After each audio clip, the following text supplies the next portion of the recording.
It's time we give back. Sow a seed and show someone where love's at. Even if you don't give a dime, give your heart and share your time. Help somebody else in life. Give back. Let's give back. Welcome to this episode of Ignite, Empower, Transform. I am your host, Hosea James Givan II. On our show, we showcase urban superheroes here in the Bronx and around the world. Today, we have a very special guest, one of my good, dear friends from Hollis. Well, you're not from Hollis, you're from Cambria Heights, but Southeast Queens. Andrew Jackson, track legend, an Alpha Phi Alpha icon, president of the ETL Education Foundation, which we'll talk about today, the 41st annual college tour. My man, Stephen A. I was about to say Stephen A. Smith. Stephen Skinner. What's up, fam? Hey, man, how you doing? I'm good, brother. Good. I'm good. So, brother, when we first came back to New York, there was a brother by the name of George Mims out in Long Island who was trying to get us to join his chapter, right? Because we were the young bucks. We create a lot of energy within our group. We decided to go join different chapters. But you wound up landing in that very same chapter, Eta Theta Lambda, out there in Long Island. And he launched, which now is in his 41st year. 42nd. Oh, this is 42? This is our 42nd one coming up. Let's 42. talk about it. Let's talk about it. So you're right, George Mims, who still participates in the tour. Are you kidding me? He lives in Florida, but every year, he hasn't come up. He has a couple of health issues and family issues, so he hasn't come up he didn't come up last year. Last year was the first year that we went back on the road post-COVID. But we haven't missed one. Even when there was COVID, we did 2 virtual tours. Wow. But nonetheless, essentially, we have evolved to the college tour. We go to, typically, it's 1 week, and we're on the road. We go to anywhere between 12 and 14 historically black colleges and universities. Kids get a professional admissions interview or admissions presentation. We go to a homecoming. They stay and they hang out at the homecoming and walk the campus. That's gotta and do be all nice, that. man. It is a great program. We take anywhere between, the low number is probably 75, the high number is about 120 students. We actually start 5 weeks beforehand. We have a whole series of workshops on historical things and how to pick colleges, a bunch of different things. And it's a program that culminates with then getting on the bus and going on the college tour. That's amazing, man. It's a wonderful program. It is sponsored by Alpha Phi Alpha Fraternity Incorporated. I know about those guys. You know about them. And the ETL Education Foundation, which is our chapter's 501c3. Nice. So together, we then make sure that we can sponsor the program, get kids on, and it's just a wonderful program. When 42 years, so right now, we have had, we have had one person who participated in the college tour, whose granddaughter went on the tour, and we got a whole bunch who's on the tour whose children have gone on the tour, right? That's rather incredible. It's incredible, 42 years, and that's what happens, 42 years. Yep. And we're just happy that we could be consistent and that we could be remain relevant. When we started doing the college tour, we were the only game in town. People weren't doing college tours. And now everybody's got some level of a college tour. They don't have our college tour, but they have some level of a college tour, and we're proud of the fact that we've been able to remain relevant. That we're not stagnant. We have always changed the program for the times, done the things that we need to do in order to ensure that we're providing a quality experience for the students. Steve, you have met with school districts in Chicago, right? Where you have actually traveled from New York to Chicago to meet with educators to help to promote this national business, even though we're based in New York and it's based in Long Island. it has become a national event. We have students that come from Chicago. We have students that come from California. We have students that come from Oregon, Texas. Wow. And Chicago was in particular because, again, because we grow ourselves. So there was a member in the chapter who moved, an educator moved to Chicago. Wow. And he started talking about the college tour, and got us to come out there. Wow. And then we've actually had students from 3 different schools in Chicago. Wow. Who Do you remember the participated. schools? No, not off the top of my head. Okay. You got me. But, Yeah, no. I'm not trying to catch you, bro. I'll never do that. But only because, going to Drake, a lot of my schoolmates attended high schools in Chicago. Yeah. So that's why I was asking, because maybe there's another connect that I can help, Sure. as it relates to that. But man, that's rather amazing. So I was just talking to our next guest, who happens to be a member of Omega Psi Phi. Mm-hmm. He just did the hook for. We'll talk about that in our next segment. I get a call last week from one of my wife's cousins, who's an Omega, and he's listening to the radio, and he's talking about this dynamic gentleman that's talking about this project, and he's talking about giving back, and he's talking about the college tour. Doesn't mention that it's an alpha event, which I thought was rather shady. But once he mentioned your name, then I said, "Oh, okay, I know where this is going." So, but he was very interested in networking, and I think it speaks to. One of the things with our generation, and I don't see it as much, maybe because I'm not as connected, but we were very, we did a good job of connecting with all the brothers, all the fraternities, the sororities. That's been our mantra. That's been how people know us. We transcended just our fraternity and the networking relationships that we've established. What are some of the schools, and I want to go back to that before we get off this, but what are some of the schools that you guys go to?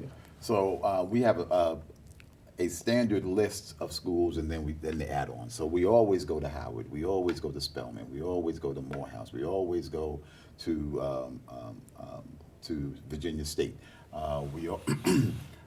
Is Hampton on that list? Huh? Hampton is on the list, always. Okay. Always go to Hampton. Always go to North Carolina Central. Always go to North Carolina A&T. And then, depending upon which way we're going to go, this year we're going west. So we're going to go to Tennessee State and Fisk. Right, so wow. So that's nice. It depends on the choice. Sometimes we'll go to Alabama State. We're going to go to Johnson C. Smith. Johnson C. Smith is in Charlotte, in North Carolina. Right. And the president the president of Johnson C. Smith just retired, and the president and I went to school together. He pledged me. Get out of Clarence Armbruster. I didn't know that. So he just retired. But before he You've retired, been pledged by some pretty impressive guys. Yeah. Your dean of pledges is somebody that is a national figure as well. My dean is Mark Morial. Right. So Mark and I went to school together. Mark we went to University of Pennsylvania. So Mark Morial is the president of the National Urban League. Right. So. Right.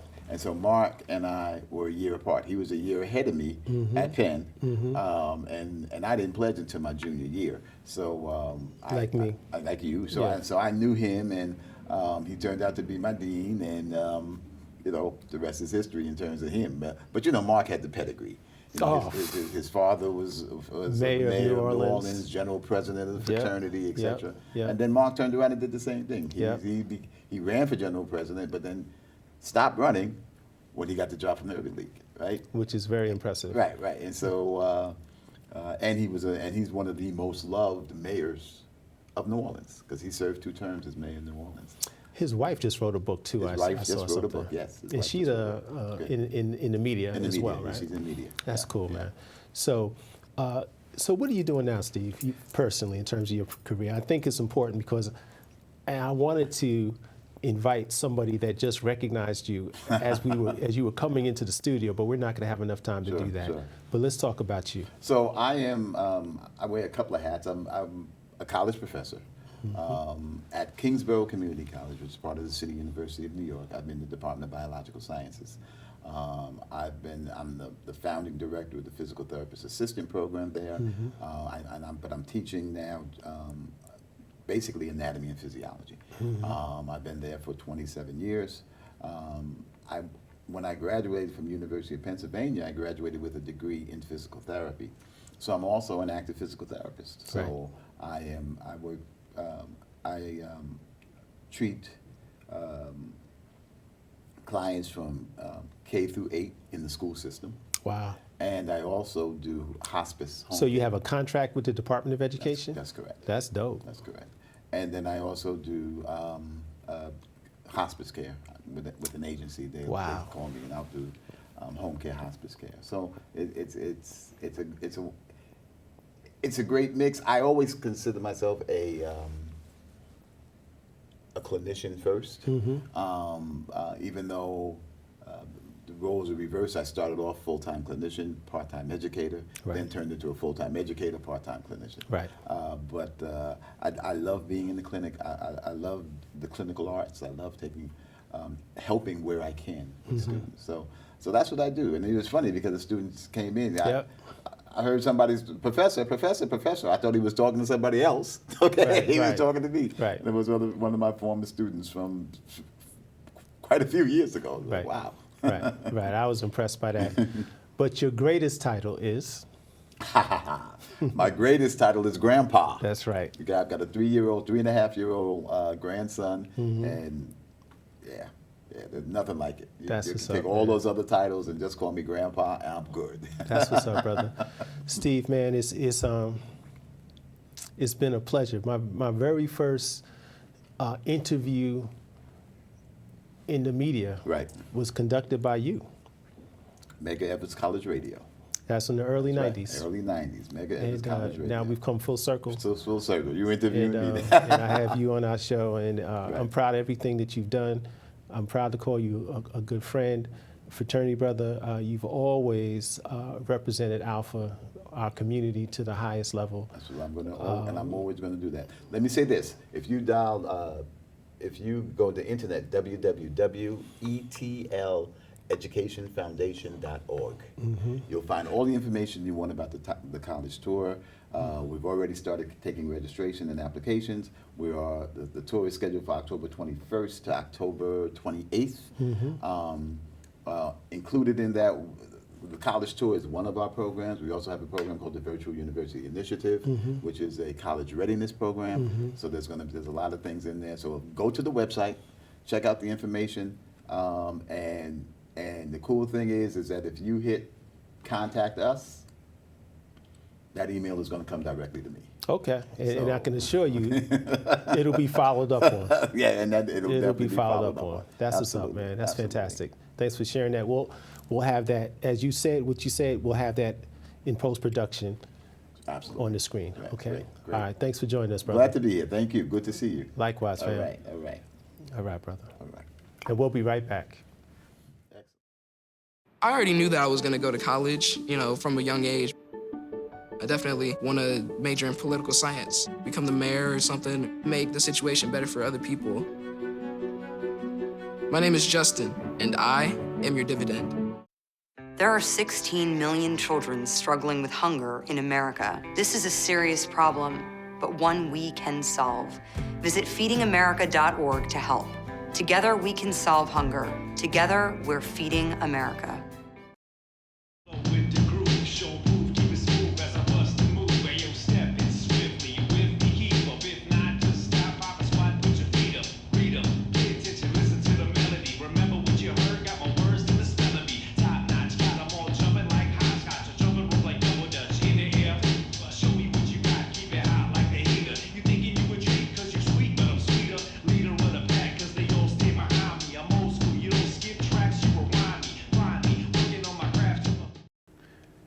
Welcome back to the second segment of Ignite, Empower, Transform. We are here with another one of my dear friends. We've had him on the show before, but never in the studio. Don Mays. What's up, Don? I'm good. How are you? Good, good. You know what I always think about what we just did?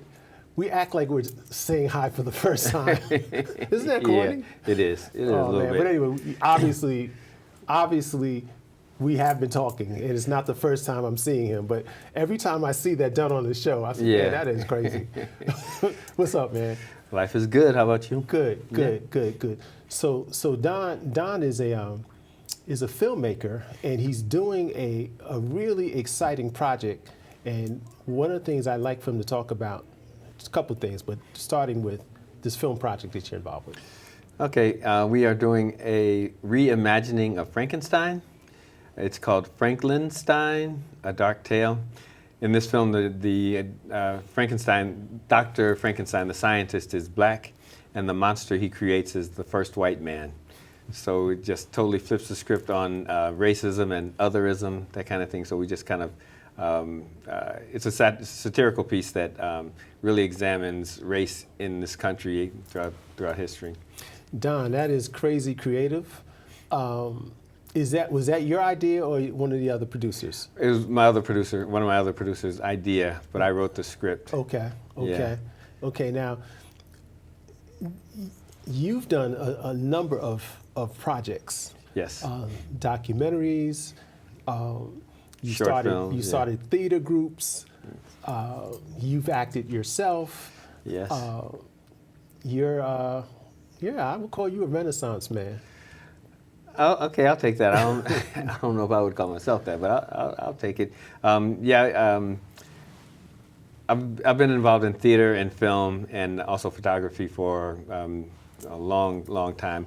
I've written and directed and produced short films. We produced a feature film back in 2000 that centered around HIV/AIDS, or the AIDS epidemic, and gang violence, and just kind of juxtapose those two things together in what I think is an interesting way.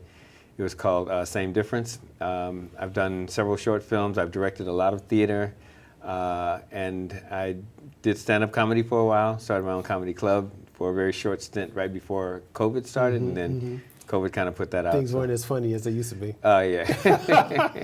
That was a serious period. Yeah. But we could have probably used some jokes then. Well, yeah, definitely. We just couldn't share them with anybody because Exactly. we had the social distance. Right. Socially distanced joking. That's cool, man. Yeah. But you're also involved with going back to the film project.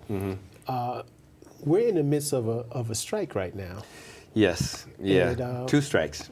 That's right. Yeah, the Writers Guild and the Screen Actors Guild both are on strike, and I'm hoping that they don't last very long into the fall. Our plan is to shoot the film in the fall, so I'm hoping that both strikes will be over so that we can go as planned.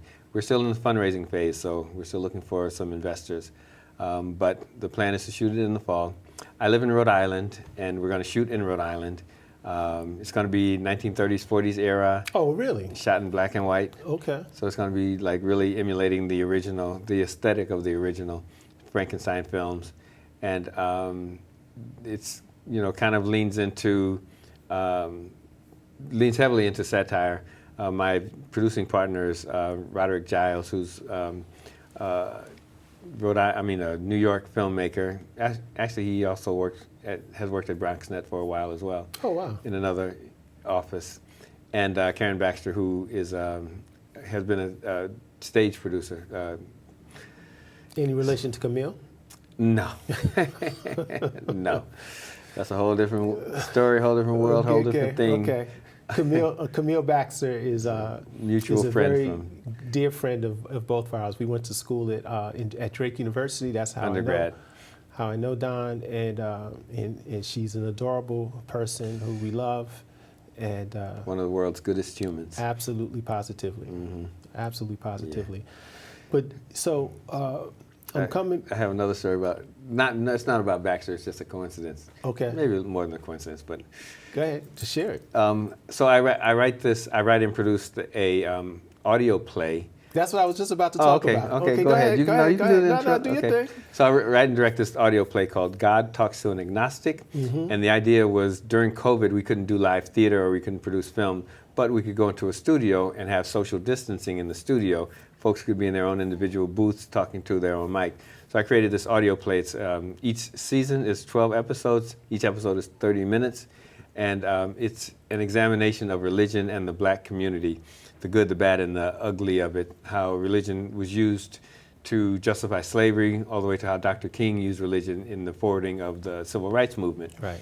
So, and it just examines, through this family, it examines religion and how it has impacted the black community in every way, you know, emotionally, socially, fiscally, all the way around. Mm-hmm. And one of the characters in the film is named Baxter, but it's not Camille. Oh, okay. Yeah. Okay. You know, it's funny. I was about to mention that I was going to lead into that by talking about me listening to the one of the episodes. Okay. And how impressed I was, man. You know, Well, it's so well done. It's very thought provoking. That is the intent. Yeah, absolutely. Extremely thought provoking. Very professional. You know, and it's I have an excellent production team. I work with the Wilbury Theater Group out of Providence, and we're in our third season, or producing our third season. So each season is 12 episodes, I said. Wow. So we've done season 1, season 2, and we are in the midst of doing we've recorded half of season 3, and we're about to finish recording it before the summer is out. Mm-hmm. So it airs locally on the National Public Radio local affiliate in Rhode Island, but you can hear it on podcast anywhere, wherever you listen to podcasts, you can hear God Talks to an Agnostic. Yeah, that's amazing, man. So Don, in addition to all the things that you're involved with, you're also chairing our reunion that's Yes. coming up in Providence. Well, Next by week? the time the show airs, it would have happened, but it would be in early August. Yes. But tell us about that, man, because what we have been able to do with our group, our Yeah. schoolmates, is we went to school in Des Moines, Iowa, Yep. pledged various fraternities. Yep. Some of us plays the right one. Some of us did definitely place the right one. Oh, 6. But what I love about our group is how we've been able to, through the years, stay connected. Yep. The bond is still strong. Yep. And given the time the era that we went to school, you know, I think a lot of that has shaped the things that some of us have done throughout our lives. Absolutely. And, we came up at it was kind of at the end of the civil rights had already kind of happened, Yeah, but we were in the yeah. midst of the Black Power movement. We were kind of in the midst of the Nation of Islam doing their thing. Yeah. The women's rights, peace movement, all those things were happening. Yeah. Kind of while we were, you know, kids, teenagers. Yeah. Straight out of high school. And we brought that same kind of energy into our school, into our school community. And then as we've graduated and moved on, we're still kind of, on some levels, organizing and planning. Mm-hmm. And now we have this reunion that we do. So let's talk about a little bit about what we have planned for that. Okay. So yeah, I mean, just to recap, when we were undergrads, at the time that we were undergrads, we still, a lot of us, well, the collection of us at Drake, we had the energy of moving forward with all those things, the civil rights movement, the Black Power movement, all those things were kind of in us. And that was one of the bonding elements for us. We came together. There were like, the university had, I think, 5,000 students. There were about 350 of us. Yeah. And we were 350 black students. So we became really close. Mm-hmm. And at the center of it was the Black Student Organization. So we've held on to that connection, those bonds, and have come together. It's been like 20 years, right? That we've been doing the reunions. Mm. And each year the reunion moves to a different location.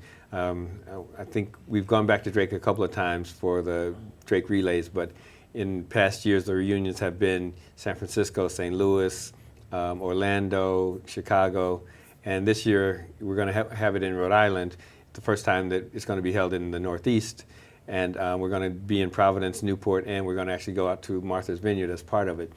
But there are going to be at least 40 of us coming together for this 4-day weekend, which, as you said, will have passed by now. And I can say, oh, it was great. We had a great time. But it's mostly for kind of building and maintaining community, but also experiencing new things. One of the things that we're going to do is have our some of the alumni who arrive early enough go speak to a high school college prep program, and we're going to have individual interviews or the reviews of their portfolios that they've been working on throughout the summer.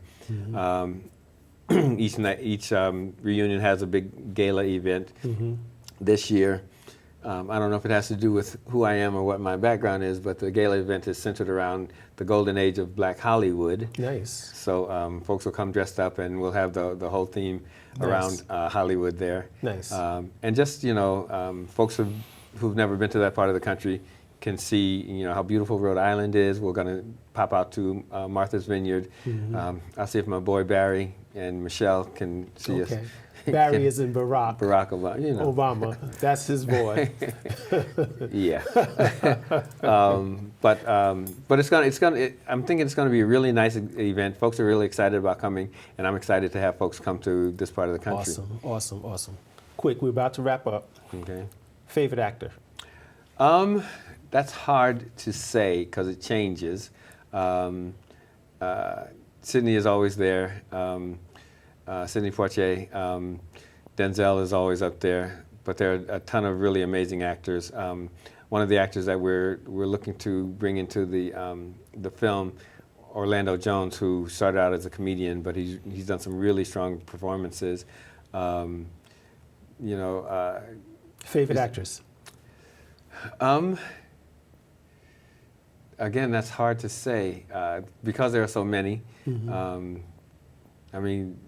Cicely Tyson's body of work is, and these are the easy kind of go-tos. Right. Her body of work is just so amazing. I think Whoopi Goldberg is an underappreciated actress. Megan Good just looks good. No, no, I'm kidding. Yeah, it's hard to kind of narrow it down. And then you like different actors for different performances. Some comedic, some dramatic. Right. Right. Television actors bring something that's very different than film actors. Everybody that was in The Wire, Oh, for real. That kind of thing. For real. All right, fam. Well, brother, thank you for joining us in studio. Thank you. I appreciate you having me on. Absolutely, and promoting my project. Absolutely, man. And I'm looking forward to seeing on the big screen. Yes. Frankenstein. Frankenstein, A Dark Tale. That's what's up. Yeah. All right, fam. All right. Thank you. All right. As if we're about to part for real. Right. I'll be here for a few more minutes, but I'll always love this. Yes. Thank you for joining us for this episode of Ignite, Empower, Transform. I was your host, Hosea James Givan II. And remember, if it's in your heart, do your part. Today's help equals tomorrow's hope. I love our youth. Power to the people.